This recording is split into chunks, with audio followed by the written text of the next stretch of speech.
Well, kia ora tātou. I didn't think this morning when I woke up that I would be called upon to be Chris Luxon's stunt double. I did think for a moment that maybe I should dash out at afternoon tea and buy a razor and do the haircutty thing, but decided against that as well. So I want to commence by apologising for Chris's non-attendance this afternoon. I know that he really wanted to be here. Some of you who have been paying attention to things that are happening outside this room will know that an hour or two ago, the decision relating to the King's Council's report on my colleague Sam Uffindell was released, and that Chris has been detained in Wellington attending to that. So apologies from him.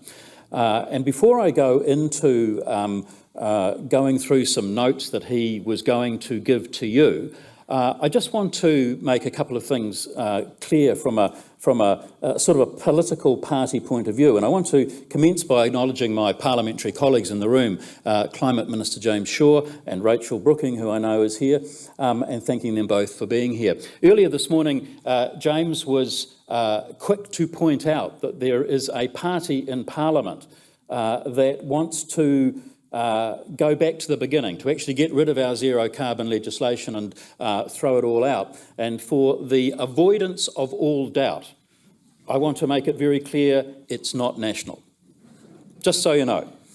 So to Gary Taylor and to Mike Burrell, to you and your respective teams, thank you for putting on a very stimulating, thought-provoking and important forum such as this. We have a lot to do, a short time in which to do it, and we have a lot of goodwill. More goodwill, I think, across the nation than many New Zealanders might think, in order to achieve the objectives that we are collectively and collaboratively seeking to achieve. And in the notes that have been provided to me, I'm going to try and do a little bit of a he said, I said, she said sort of thing. Because the notes, of course, were prepared for Chris to deliver. And if I read it out, it makes it sound like I've had a very wonderful and glowing corporate career at Air New Zealand, and that I've achieved an awful lot in my capacity as a stunt double for him.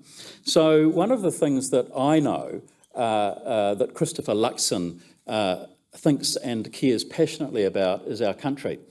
And I know, and this is not in the notes, so just bear with me for a second. I know from having worked with him and known him well in recent times, both at Air New Zealand and since he became a Member of Parliament, he gets this stuff. He understands it. He gets it. He understands it. And without wanting to discount the role and position of any former National Party leader, I think he gets it better than any other National Party leader has until now. And so that gives me, as the climate spokesperson and the environment spokesperson, enormous confidence and great cause for optimism, as I hope it does for you. Chris believes sincerely that we live in the most beautiful country in the world. And I know that that was part of the reason that he wanted to return back to New Zealand, to bring his family back to New Zealand after a career in international commerce and corporations overseas. And that was a pivotal factor in him making that decision. And in his previous life, of course, it's well known that he was the Chief Executive of Air New Zealand, and he led that team of 12,000 and actually did stuff, got things done. And if there's one thing that we know about looking at other jurisdictions who have adopted similar legal and regulatory frameworks to our own in terms of approaching how we get to net zero 2050, it is that once that legislation and once that regulatory framework is in place, actually it's business, it's enterprise, it's entrepreneurism that often leads the way and is miles ahead often than the politicians in Parliament. And so Chris is, I know, very influenced by his experience at Air New Zealand and what he was able to achieve there, and that experience helped shape his view that New Zealand businesses have an opportunity and a responsibility to engage on economic, social and climate issues, there is an obvious role of leadership from business and for business in this area, because successful businesses are about more than just providing jobs and a good pay packet for employees. And those things, of course, are important, but they have a greater responsibility to engage in the economic, social and climate objectives of us as a nation and indeed globally. So during his time at Air New Zealand, he made sure that the company embraced sustainability, that they partnered with the Department of Conservation to invest in biodiversity projects alongside the Great Walks network. They helped support pest control over 43,000 hectares that brought back native birdsong to those areas. And Chris also, during his time as CEO at Air New Zealand, signed Air New Zealand up to become a foundation member of the Climate Leaders Coalition, supporting the Net Carbon Zero 2050 objectives. And his sense of responsibility to make the world a better place grew as his time in that role as Chief Executive at Air New Zealand continued. And I know that his motivation was not limited to our natural environment and climate, but is also focused on well-being, quality healthcare, education, welfare, safety nets, high incomes and overall prosperity for all New Zealanders. And all of those things contribute to New Zealanders' well-being today and for our future descendants. A strong economy, of course, helps protect not only our natural environment, but also helps us achieve our climate goals. We've heard today from speaker after speaker after speaker telling us how much money is going to be spent, invested and involved in achieving the objectives that we collectively have signed up to. So when National was elected in 2008, just casting your minds back to that time, the emissions trading scheme was barely a month old, and the country was in the grip of the global financial crisis. And National at that time, you'll remember, came under significant political pressure from our coalition partner and others to actually ditch the ETS. And that was something that we actually didn't do. And National recognised that the world-leading nature of our ETS and supported it through that difficult process of introducing businesses and ultimately consumers to the cost consequences of a carbon price. In 2015, National signed the Paris Agreement in government, and that was after an international stalemate that had lasted decades. We all remember the lack of action in the period before Paris. And then we went on in government to ratify the Paris Agreement on behalf of all New Zealanders. And in 2019, of course, we supported the Zero Carbon Amendment to the Climate Change Response Act. And I never miss the opportunity when speaking to an audience like this of reminding people that that piece of legislation passed without dissent in our Parliament. I think that's really important. I think that's massively important, and I think that for many reasons, many people can often be critical of things that happen in Wellington, but sometimes we need to acknowledge when good things happen. And having that piece of legislation passed finally without dissent, I don't say unanimously because there was one person who didn't turn up in time to cast a vote, but it's like a cricket record. The record will always show that actually no votes were cast against the legislation on the final reading. And so today, New Zealand's ETS is the world's most comprehensive cap and trade scheme. And it's a credit. It's actually an enormous credit to officials and successive ministers who have designed the ETS, modified the ETS, and will continue to, presumably, over the years to come, that they've been able to do that at a time when the unit price is north of $80 and at a time when we have a cost of living crisis. Holding the line is actually quite important. And apart from climate change, the previous National Government, of course, delivered environmental reforms for fresh water, air quality, recycling, removing predators and protecting fisheries, to name but a few. In short, we got things done.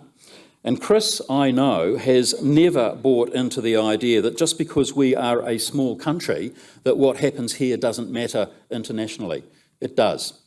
And as a good international citizen, New Zealand must play our part in responding to the challenges of climate change.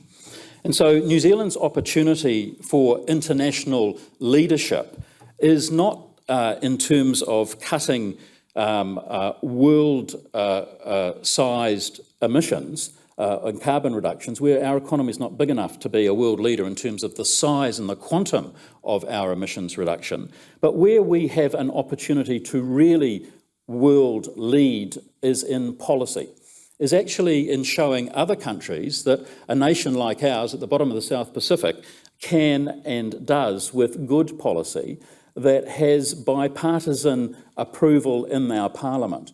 Actually, we can punch above our weight in terms of achieving our goals. And so while other countries continue to debate whether they will ever be politically able to put a nationwide price on carbon, New Zealand actually cleared that difficult hurdle 14 years ago, and I think it's fair to say we haven't looked back.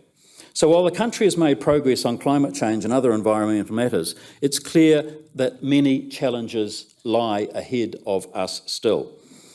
And Chris says in these notes, and this is where I actually want to quote him, he says, quote, "I want New Zealanders to know the national government I lead will be absolutely committed to delivering our climate change commitments, both internationally and domestically."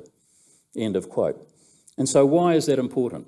Well, that's important, and this I'm deviating from the notes again, that's important because that gives citizens, individuals, families, neighbourhoods, communities, businesses, local government, gives us all the sense of commitment and certainty that comes with knowing that no matter what political colour and hue the government of the day is between now and 2050, the direction of travel isn't going to change.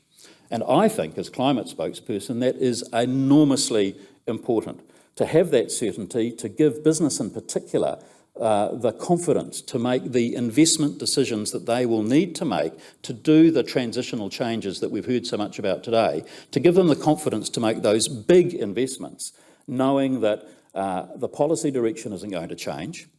It's not going to change no matter which government is in the beehive, and it's not going to change depending on what side of the bed the climate minister of the day got out of each morning. And that consistency of direction of travel, I think, is very important.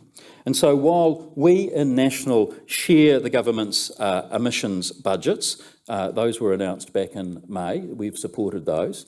We've supported the legislative and the regulatory framework. We've supported the creation and the establishment of the Climate Commission and the good work that Dr Rod Carr and his team are doing in terms of providing advice to the elected representatives of our government. That's what the Commission was designed to do. And governments don't need to necessarily take that advice. They can accept it, reject it, or modify it. But if they don't accept that advice, the legislation says they have to explain why they haven't accepted that advice. I think that's a very good safety check. And so in government and in opposition, National actually thinks that while the direction of travel is set, there's absolutely nothing wrong with having a contest of ideas. There's nothing wrong with debating the detail about how we are going to achieve each and every one of the things that needs to be done in order to get to where we're going. Actually, that's a healthy thing. That's a good thing in a functioning democracy, to have a range of ideas, to have ideas and policies tested and put under the heat of scrutiny by elected representatives and indeed the general public. That's a healthy thing. And what it means is that parties who have this commitment to net zero and the framework, they don't necessarily always have to agree. And there are lots of policy areas where that's the case, where we do argue the detail, but we agree on the direction of travel. And I always cite education and health as being those two sorts of areas. But it's important, I think, that parties on the centre-right actually do engage constructively and positively. And that's a point that I know Chris is very keen on having done in New Zealand, because he's as worried as I am that actually if parties on the centre-right don't engage positively and actively, then the potential is that we will just get the agenda that is of the political left. And that's very contestable from my point of view. And Rachel Brookings nodding furiously, I can see.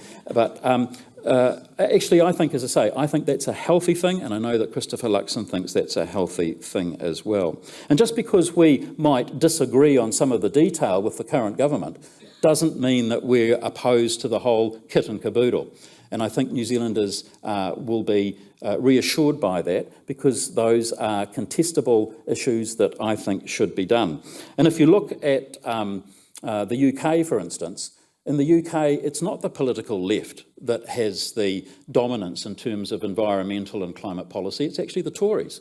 It's actually the Conservative Party who lead the debate on climate issues and environmental issues in the United Kingdom, because actually the political left doesn't have a monopoly on passion, and it doesn't have a monopoly on constructive ideas or conviction when it comes to environment or climate action.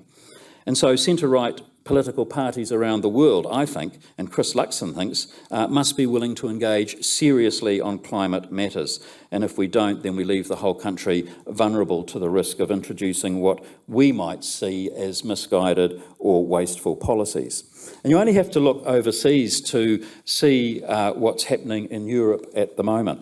Wholesale electricity prices in Germany have soared above €600 per megawatt. In France, forward prices for electricity have exceeded €2,000. And in New Zealand dollars, that's about 30 times more than the normal cost of electricity here. And with winter fast approaching in Europe, Europe's energy security is threatened today in a way that it frankly never has been in the past.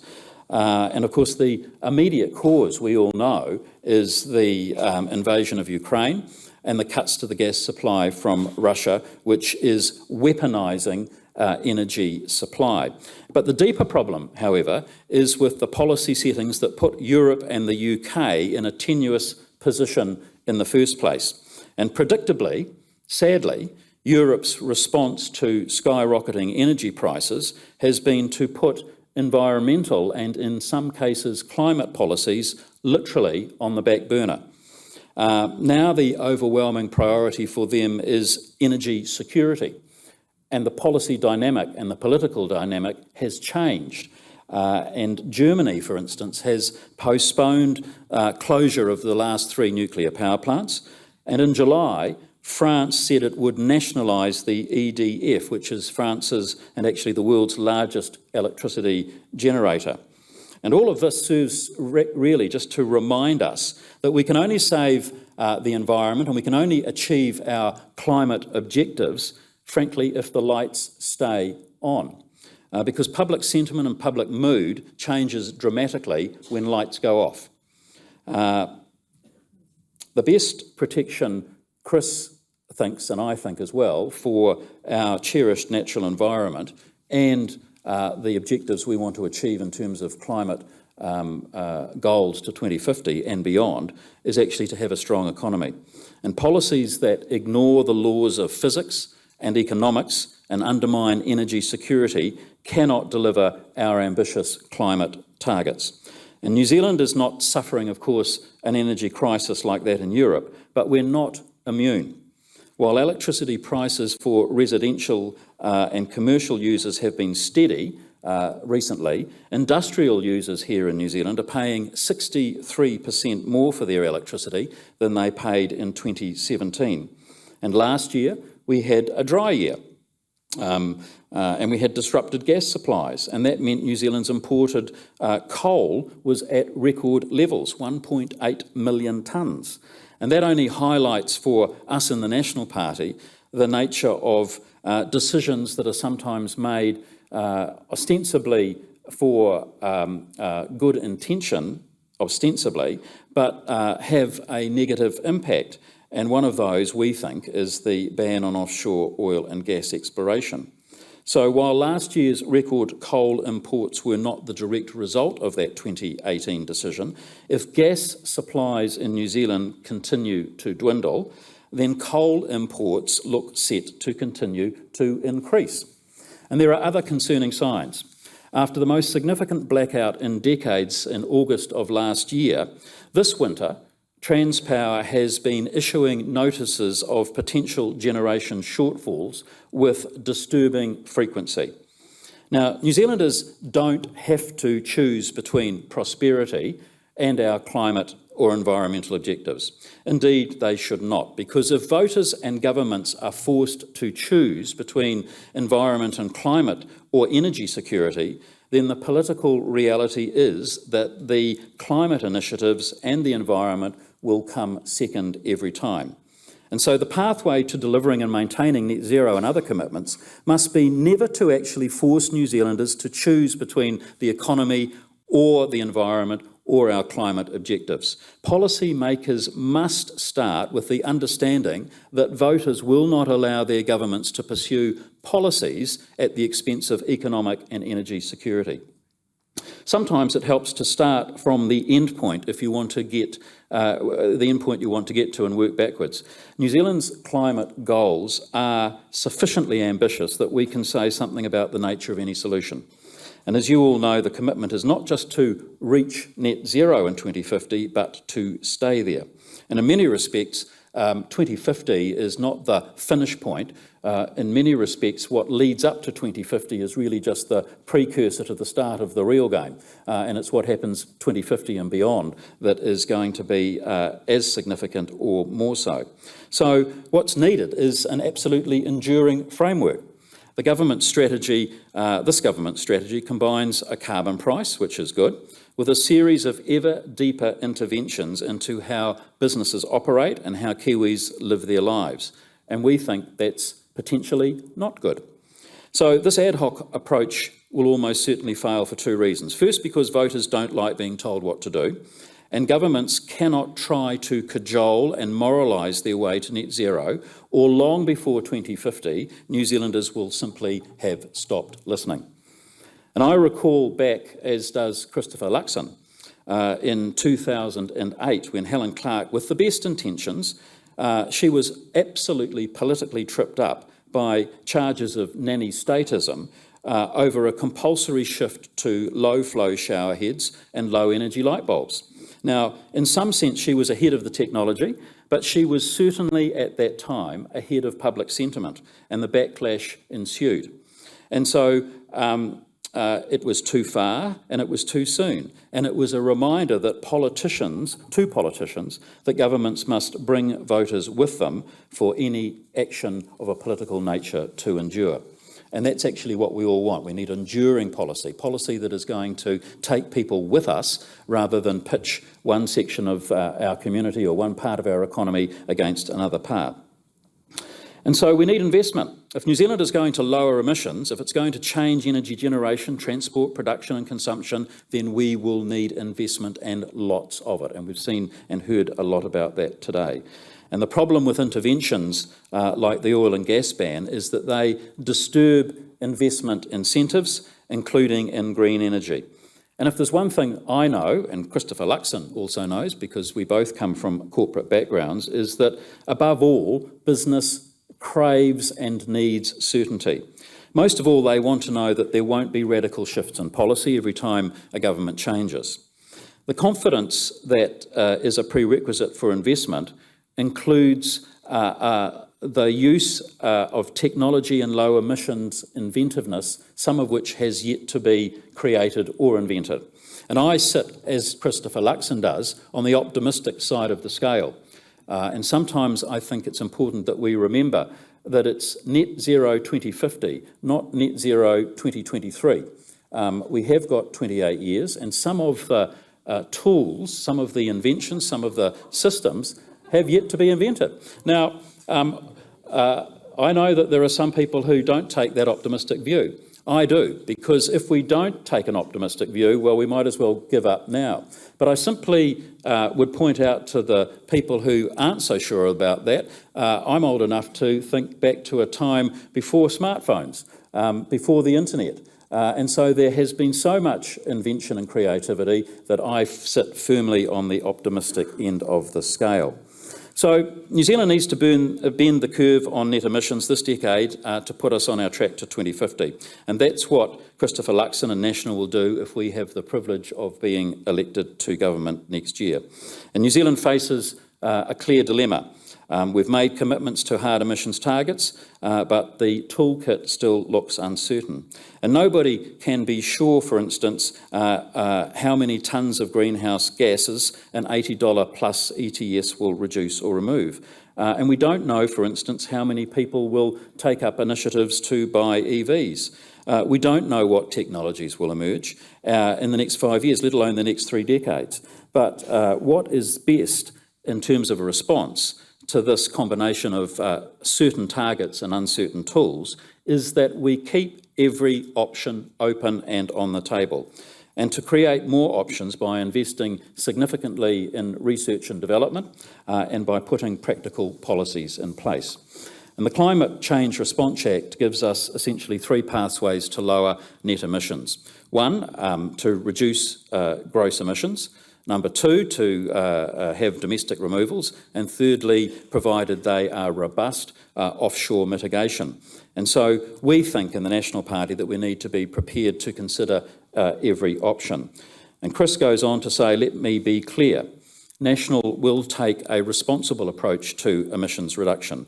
We're not going to just plant our way to net zero, nor are we going to oversee needless sacrifices in the name of climate change. We need rigour, effective policies and delivery that will get the job done. And as I said earlier, National supports the ETS. We see it as the main tool for reducing net emissions. But we also support a price on agricultural emissions, with an industry-led solution by farmers for farmers, where an agreement can be reached. And that's why we've supported the He Waka Eka Noa process. Farmers generally want to be part of that solution. Their livelihoods and futures depend on it. And governments must work with farmers, not against them. National's been critical, for instance, of emissions policies that hand out taxpayer money to companies and corporations for actions that they should actually already be taking as responsible corporate citizens. We have also questioned regressive and inequitable policies, as we see it, like Labor's fee-bait scheme. And in the end, these are criticisms of detail rather than the full direction, but they come from a position that such policies potentially are a wasted opportunity, or that they're counterproductive of a goal to lower emissions and to bringing people with us along the way on a policy rather than pitching them against each other. And we want results for the climate, so we need effective policies. So in conclusion, the message that Christopher Luxon wanted me to deliver on his behalf to you today is that National is fully committed to better outcomes for our environment and committed to achieving both our international and domestic climate objectives. And to achieve our ambitious targets, we must not ask New Zealanders to choose between prosperity and climate action. A strong economy and a secure energy sources are necessary to deliver these goals. So New Zealanders can trust National to deliver for the climate, just as they trust us to be good managers of the economy. And a national government that Chris Luxon leads will bend the curve on emissions with a pragmatic approach that is focused on a simple principle of doing what works. And we will lower emissions responsibly and bring New Zealanders with us. And so, ladies and gentlemen, Christopher Luxon, as I say, can't be with us today, but I hope that at a future event of this sort, he'll be able to attend. And if you get an opportunity to hear him on these matters, I can assure you that he delivers a speech far more passionately and far more vigorously than I do. And that's why he's the leader and I am merely the stunt double. So thank you very much for your time. I know that I'm holding you back from a glass of wine. Thank you very much. Really appreciate your time.